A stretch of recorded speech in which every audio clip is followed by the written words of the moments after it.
looking at pictures or reading comic books or magazines or web pages and other content.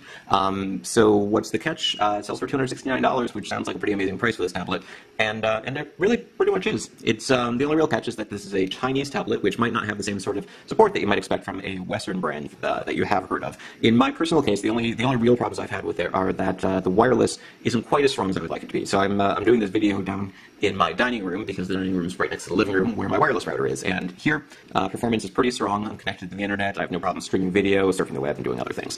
Up in my third floor office, where I tend to do most of my videos and most of my work, wireless is not nearly as strong, and I have difficulty connecting to the internet. So if you were going to pick up this tablet, you might want to consider how far away are you going to be using it from a router. I have no problem using it in coffee shops, other situations. It might just be sort of my strange circumstances that I just happen to have my office farther away from my router than most people would.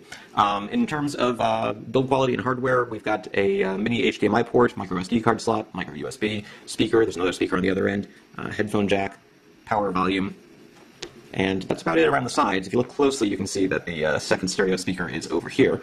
On the top, we've got a 2-megapixel camera and a light sensor.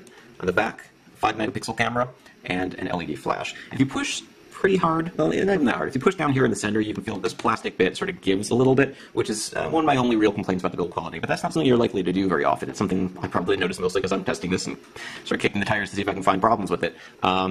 But, you know, if you hold it around the edges, it works pretty well. As you can see here, it's a little bit of a fingerprint magnet. You know, most tablets are, to be perfectly honest. It's got a metal strip around the sides, top and bottom are plastic, and you've got edge-to-edge glass. In terms of overall performance, as I mentioned, the RK3188, in my tests, it outperforms an NVIDIA Tegra 3, Samsung Exynos 4. It might not be quite as fast as some of the newer ARM Cortex A15 or Qualcomm Crate processors, but it's one of the fastest chips. It's much faster than pretty much any chip that was out in 2012, other than maybe the Samsung Exynos 5250. That's in terms of sort of raw benchmark power. In terms of running apps, let's take a quick look at some of the things that you can do here. Let's go ahead and open up a new browsing session. See that